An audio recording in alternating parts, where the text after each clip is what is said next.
ada sekitar 22 jemaah Indonesia yang dirawat di Klinik Kesehatan Haji Indonesia, kemudian 4 dirujuk ke Rumah Sakit Arab Saudi, dan total saat ini yang dirawat di Rumah Sakit Arab Saudi sebanyak 20 jemaah haji Indonesia.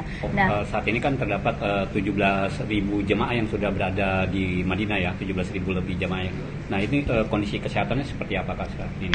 Dan masih juga banyak yang masih di udara gitu, paling tidak hari ini total sekitar 28 ribuan nanti yang kemudian akan tiba di Madinah. Tapi paling tidak data pusat kesehatan haji kami yang kami terima saat ini di Madinah memang ada sekitar 22 jemaah Indonesia yang dirawat di Klinik Kesehatan Haji Indonesia, kemudian 4 dirujuk ke Rumah Sakit Arab Saudi, dan total saat ini yang dirawat di Rumah Sakit Arab Saudi sebanyak 20 jemaah haji Indonesia. Nah, paling tidak mayoritas dari mereka itu biasanya mengalami tekanan darah tinggi sih paling banyak, yang kemudian yang diderita, termasuk juga ada diabetes mellitus juga. Tapi memang sebagian besar dari para jemaah kita memang pemicunya adalah kelelahan begitu ya. Jadi memang kami menghimbau kepada para jemaah saat ini yang sudah berada di Madinah gitu ya. Kalau kita cek hari ini suhunya itu sekitar 28 hingga 37 derajat Celcius tuh. Cukup terik nanti di siang harinya. Jadi paling tidak memang jangan menunggu haus untuk minum gitu ya. Sering-sering minum air putih, kemudian juga menjaga kesehatan, vitaminnya juga diminum, dan kalau kami bisa informasikan sih paling tidak jangan kemudian menghabiskan waktu di siang hari terutama untuk melaksanakan sholat wajib di masjid gitu ya, jaga kesehatannya, karena informasi yang kami dapatkan juga dari pusat kesehatan haji kami, karena mayoritas dari jemaah haji yang kemudian harus dirawat begitu di rumah sakit, baik itu di Klinik Kesehatan Haji Indonesia maupun di Rumah Sakit Arab Saudi, ini mayoritas karena pemicunya adalah kelelahan. Nah, kemudian bisa timbul penyakit-penyakit yang mungkin diderita oleh jemaah haji tersebut, dan kemudian harus timbul pada saat jemaah haji sedang beribadah di tanah suci begitu. Jadi dehidrasi juga disebabkan itu Kak? Betul, termasuk juga dehidrasi, kelelahan ya, karena cuaca yang cukup panas gitu kan, karena khawatir kan kemudian nanti terkena heat stroke begitu ya, karena pusing, mual. Ada juga beberapa jamaah kami yang mengalami seperti itu, tapi kemudian langsung ditangani oleh sigap oleh pusat kesehatan kami yang berada di Arab Saudi, baik itu di tingkat kloter, kemudian di tingkat daker, dan juga di klinik kesehatan kami, dan juga langsung dirujuk untuk beberapa penyakit yang memang harus rawat inap, karena di klinik kesehatan haji Indonesia itu tidak bisa rawat inap gitu ya, rawat jalan sistemnya. Jadi untuk mereka-mereka yang kemudian membutuhkan perawatan intensif untuk kemudian harus menginap di rumah sakit, kami rujuk ke Rumah Sakit Arab Saudi. Kak, antisipasinya seperti apa Kak? Nanti kan mereka pada beribadah di Masjid Nabawi ya Kak, dan takutnya dikhawatirkan banyak rombongan yang terpisah nantinya gitu Pak. Nah, untuk antisipasinya Kak seperti apa Kak dari petugas haji nanti Pak?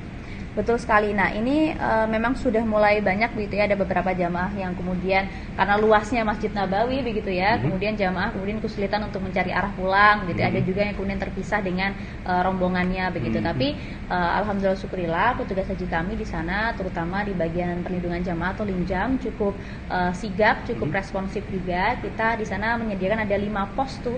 Ada pos yang berada di Masjid Nabawi, yaitu yang pertama berada di gate utama di gate 336, kemudian ada di gate 330, kemudian juga di gate 310, di gate 360, dan di gate 365. Jadi total ada 5 pos yang kemudian tersedia di sana bersiap siaga. Ada petugas haji kami, tinggal cari aja seragamnya warna coklat gitu ya, mudah dikenali kalau kemudian berada di Masjid Nabawi, dan siap melayani jamaah. Dan di situ disediakan juga ada sandal jepit, karena kemudian banyak juga jamaah yang lupa tadi naruh sandalnya di mana. Ada juga yang sandalnya hilang begitu ya. Jadi kami sediakan juga sandal jepit di sana, kemudian juga air minum, snack, cemilan begitu ya, bagi kemudian jamaah yang kemudian merasa kelaparan atau kemudian dehidrasi. Disediakan juga ada air zam-zam di sana. Jadi sudah siap siaga di 5 pos ini, siap melayani jamaah yang kemudian jika dikhawatirkan ada yang tersesat maupun juga butuh bantuan begitu. Apakah aplikasi Kawal Haji juga bisa digunakan Kak untuk para jamaah itu Kak? Nah, kami sudah mengembangkan juga ada satu platform bernama Kawal Haji. Ini sebuah aplikasi di mana mengakomodir baik itu petugas maupun juga jamaah untuk bisa kemudian melaporkan berbagai kendala-kendala permasalahan yang ada di lapangan untuk kemudian nanti langsung direspon begitu. Nah, bahkan juga kemudian siapapun yang kemudian bisa login di sana juga bisa memberikan respon terkait dengan beberapa pengaduan tersebut. Jadi lebih terintegrasi dan juga responsif. Jadi kalau sekarang kalau dilihat mungkin nanti kami hadirkan juga datanya, itu di situ sudah mulai banyak yang beberapa yang melaporkan, mungkin ada yang kehilangan, kemudian ada yang terpisah seperti itu. Termasuk juga ada laporan beberapa terkait misalnya dengan konsumsi, tapi hal-hal minor yang kemudian langsung sigap petugas kami menyelesaikan di lapangan begitu. Jadi insya Allah alhamdulillah kendala di lapangan bisa langsung disikapi dengan baik oleh petugas haji kami yang ada di lapangan. Yang lain? Terkait ini kan tadi kesehatan jemaah haji juga, ini kan kemarin sama Kemenkopangan juga mendistribusikan RTE ya Mbak untuk jemaah haji. Bagaimana Mbak pendistribusinya di sana, dan ini efektivitasnya untuk jemaah haji untuk memboosting gitu ya, untuk kesehatan mereka di sana gimana? Ya sebenarnya untuk konsumsi tidak hanya untuk RTE atau ready to eat saja, tapi konsumsi dari awal ketibaan jemaah hingga nanti pulang ke tanah air itu kami kontrol betul, termasuk juga dengan gizinya, kami hitung betul porsi karbohidratnya, proteinnya, kemudian kandungan gizi dari setiap makanan tersebut. Dan tahun ini alhamdulillah untuk kandungan gizinya dan juga porsi dari masing-masing protein karbohidratnya tersebut lebih tinggi dibandingkan dengan tahun kemarin. Kami betul-betul maksimal soal konsumsi dan juga mengedepankan cita rasa Nusantara itu tadi, karena pengalaman dari tahun-tahun sebelumnya begitu kan, banyak juga yang kemudian ada makanan-makanan yang tidak sempat dimakan oleh jamaah karena kurang cocok lidahnya begitu kan. Jadi tahun ini kami lebih mengedepankan cita rasa Nusantara, termasuk juga ready to eat yang nanti kami berpikir pada saat puncak haji atau Armusna begitu ya, pada saat di Arafah,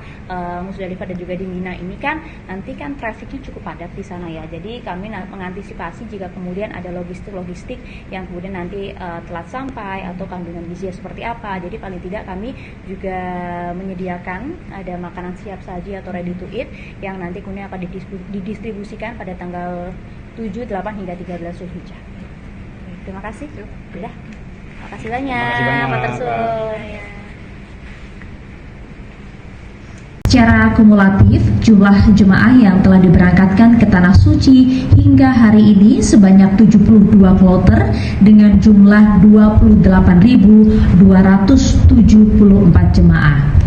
Sementara itu, untuk data ketibaan di Madinah ada 45 kloter dengan jumlah 17.747 jemaah. Wabarakatuh. Salam hormat kami kepada seluruh masyarakat Indonesia, khususnya para jemaah haji dan tentunya para keluarga yang menyaksikan di rumah. Alhamdulillahirabbil alamin, hari ini pada Minggu 26 April 2026 kita telah memasuki hari ke-6 masa operasional penyelenggaraan ibadah haji 1447 Hijriah 2026 Masehi. Di kesempatan kali ini tentunya kami menyampaikan berbagai perkembangan terkini terkait dengan penyelenggaraan ibadah haji, khususnya mengenai layanan dalam negeri serta implementasinya dalam layanan fast track yang saat ini dihimpun oleh banyak jemaah.